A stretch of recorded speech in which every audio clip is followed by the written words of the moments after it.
Steve Shoup.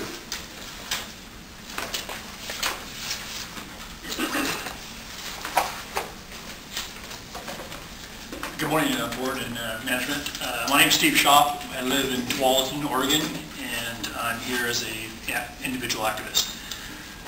Before I get to my points, I recognize in the comments there was mention of the Beaver heat treating plant that has to be moved. That's going to cost upwards of $23 million for the one business. I can only assume that TriMet in its wisdom would go ahead and fund that or try to pay for that if it was $50 million or $100 million, because there seems to be no obstacle that's too insurmountable for the board in considering continuing with this line. The other thing that was mentioned by Fred Hansen was the unfunded annual liability from other post-employment benefits of $50 million a year if they were funding it, and they're currently not funding any of it. So that's an enormous problem. There should be, an agitating red flag for all you folks, and I don't recognize it as being observed that way. And Fred's moving on, and here we are, $50 million unfunded bill. Also, he mentioned that he didn't have the numbers for the ridership trends from last year to this year, minus the green line. That's simply not credible. And if he's going to report on ridership, obviously he should have had that on the tip of his tongue. You add a new line, you don't report what the ridership is, that's not credible. Now getting to my testimony today, I'm an expert at urban renewal and a lot of the dynamics involved in the Milwaukee Light Rail, and from South Waterfront to Clackamas County, and certainly very familiar with the concerns that the fire district and the sheriff had. But just today's paper, to give you an idea of the circumstances we're facing, here's an article of British, out in the British Isles, or Britain. British budget slices welfare, makes deepest cuts in decades. That has nothing to do with here, but it's starting to make a picture. There's another one here. Time to finalize the Selwood Bridge budget. Well, we know that's not fun. It's not going to happen for a good long time. That's the problem, though. It needs money. Capital project, desperately needed. On the front page, we got Oregon to slice budgets, 9%. Now, it's not like we're at the bottom of a trough and all things are going to turn rosy. So Mr. Lurbach's concerns earlier are spot on. Things could get much worse.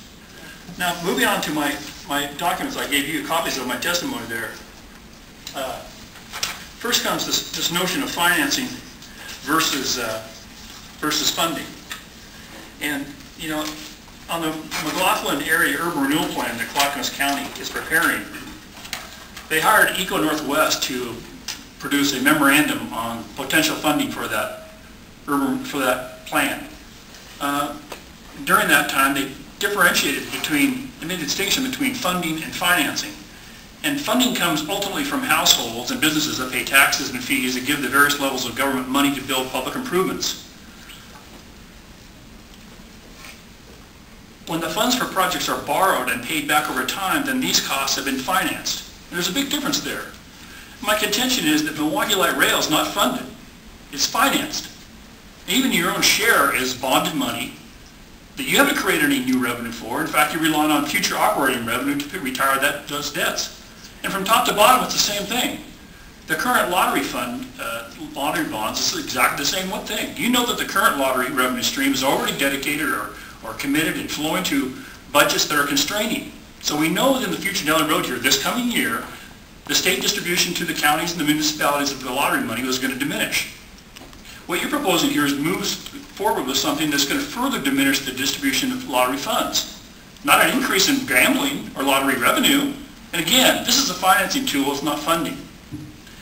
Moving on to... Steve, just in the interest of time, if you can kind of keep it concise, because we got lots of other presenters. I understand that, but that certainly has only been a couple minutes, so please. Let's go on, but please. Regarding the tax increment financing, the tax increment financing is simply borrowing against operating budgets. As you well know, that's not funding. And I can tell you from experience in a recent reversal by Tualatin City Council in Tualatin that the Clackamas County Urban Renewal Plan to fund Milwaukee Light Rail is not going to happen. I mean, I'm virtually assured of that. They're not going to get concurrence that new legislation requires. And folks like myself are going to make it clear that how exactly that urban renewal works. And you all got a copy of this graph that explains how it actually works. And you cannot call urban renewal funding, it's financing. And moving on to the jobs losses. The jobs losses in the corridor there have been described as 600 lost jobs displaced and 60 businesses. And when the community speaks up to Metro in a gathering, this is the community speaking. They were concerned about, well, what about the jobs? And of course there's the notion that maybe this line will create jobs. Well, this is how the Metro planner described the effort there. Regarding jobs, we're not saying the project is going to create all those jobs. We're saying there is the capacity for those jobs. The job growth that was discussed is not necessarily project specific, but is job and growth potential in general. However, with the project, there will be more access to jobs and growth. We try to use rigorous methodology and the best data we can get. We try to see longer term trends, but it's not exact science. Well, obviously that he says that our final economic conclusion is mixed. On one hand, there may be Mr. some... Shoup, I'm sorry, we're running out of time. Right. Wrap it up. I'll wrap it up. The other factor is that not only is the project not funded, and you can't claim it is, because there's so much urban renewal, but the other thing, when you look at the plan going on here, it's a tremendous mission creep. It will add costs, not reduce them. So when you look at the plans associated with the transit station, the area, McLaughlin area plan, there's a whole litany of things that will cost more money that themselves are not funded either. Thank you. So please pay attention to the sheriff and the fire chief. Thanks. And discover the difference between funding and financing. Appreciate your comments.